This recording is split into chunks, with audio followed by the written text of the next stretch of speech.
Hello and welcome to the AMA Update video and podcast. Today we're talking about another big prior authorization reform win for physicians and patients, this time in Washington, D.C. Joining me is Dr. Suzanne Bathgate, past president of the Medical Society of the District of Columbia, who helped to advocate for this reform. I'm Todd Unger, AMA's Chief Experience Officer in Chicago. Dr. Bathgate, I'm looking forward to hearing about all your achievements today. It's great to be here. Thank you for having me. Eager to find out more because shortly before the new year, the D.C. Council passed the Prior Authorization Reform Amendment Act to bring long overdue changes to prior authorization in D.C. It's a major accomplishment for your medical society, MSDC, as well as a victory for physicians and patients. Let's start by talking about some of the key reforms that are in this act. The D.C. legislation requires that prior authorization be valid for at least 1 year and for patients with chronic conditions as long as necessary to avoid disruptions in care. The legislation requires that the plan reviewer be a licensed physician in the same specialty, including for pediatric specialties, and requires a peer-to-peer review opportunity before a denial. A response is required in 24 hours for urgent care. This legislation prohibits prior authorization on medication-assisted care for opioid use disorder. And this in particular is so important considering the impact of opioid use disorder on our society. Now, detailed prior authorization data and statistics are required to be posted by plans as well. Those are a lot of big wins right there. These reforms are now officially in effect. It's only been a short period of time, but I'm curious, how was the experience so far for physicians and patients? Are you seeing changes? So because of the congressional review period, this legislation has only gone into effect in the past few weeks. We anticipate that we will hear that patients will receive their care and medications in a more timely fashion, and that staff will be freed up from telephone hold and paperwork to provide other care that is patient-facing and enhances access. Now, obviously, this is a big move in Washington, D.C., but this issue of prior authorization is vexing across many, many states. In fact, dozens of states are now working to pass their own prior authorization reforms this year. When you think about your most effective advocacy tactics, what advice would you give or share with those medical societies and advocates out there so that they can achieve the same thing you did? Well, it took MSDC many years to pass this legislation, and we had many setbacks. I would say be prepared for the long haul and be persistent. Critical to our success, I think, was engagement of the physician community. We had testimony from a number of physicians from different specialties, from psychiatry and internal medicine, OBGYN, and myself, like maternal fetal medicine. These physicians told their stories to make the situation real for lawmakers.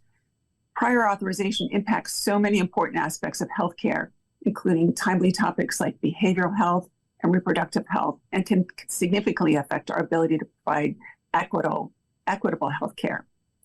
As a practicing maternal fetal medicine specialist, I testified about my experiences struggling to obtain progesterone to reduce preterm birth risk. In certain patients at high risk for preterm birth, using supplemental progesterone can decrease that risk. For instance, at 20 weeks gestation, an ultrasound is performed to assess fetal anatomy and the length of the maternal cervix. If the cervix is short, there is a higher risk of preterm birth, but the use of vaginal progesterone mitigates this risk. I have experienced delays in obtaining authorization for this medication. Starting progesterone is time sensitive, and delays can potentially reduce the effectiveness of this intervention with possible lifelong consequences for the child born prematurely. Again, another great example of the potential harm of delays due to prior authorization. Throughout your campaign, you had the full support of the AMA, obviously a big area of focus for us too. Our AMA president at the time even testified to the D.C. Council in support of this bill. Can you talk to us about other ways that you got support from the AMA to work at the state level? Yes, AMA support was really important. The Prior Authorization Reform Amendment Act in D.C. was based on an AMA model bill. AMA provided data and other resources, helped with bill analysis, and wrote letters of support. AMA joined MSDC coalition efforts and worked closely with other advocates in and outside of medicine to gather support and did webinars on this issue with council staff.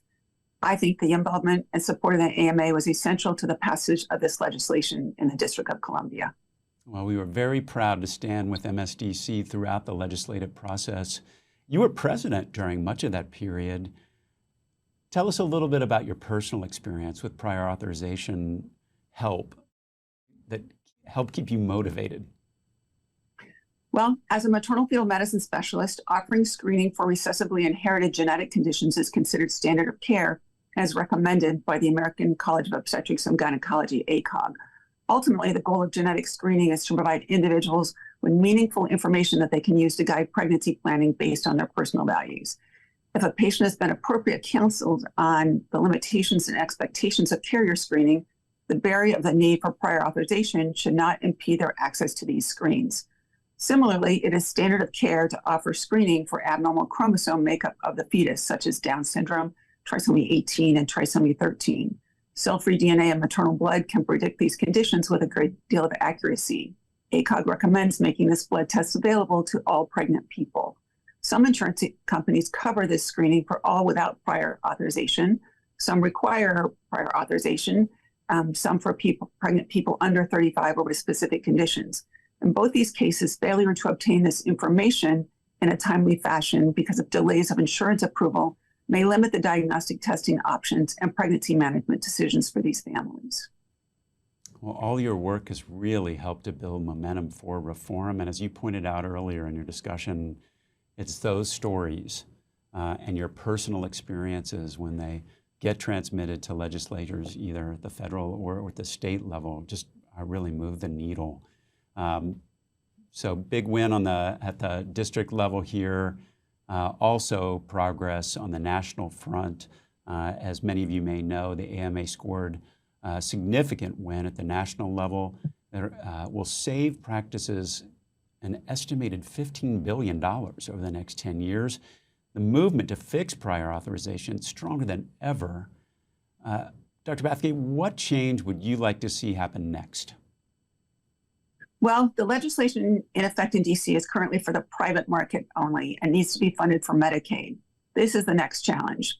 We believe in health equity, so we want to make sure that prior authorizations reform apply to all plans. Nationally, we'd like to see DC's and AMA's reforms in place for all plans. Hopefully, Congress can look across the street and see DC as a model for reform of prior authorization. Absolutely. Dr. Bathgate, thanks so much for joining us today, and congratulations to you and the Medical Society of DC for this big win. If you found this discussion valuable and the other efforts that we've been talking about on prior auth, you can support more programming like it by becoming an AMA member at ama-assn.org/join. That wraps up today's episode. We'll be back soon with another AMA update. You can find all our episodes, video, podcast, you name it, ama-assn.org/podcasts. Thanks for joining us today. Please take care.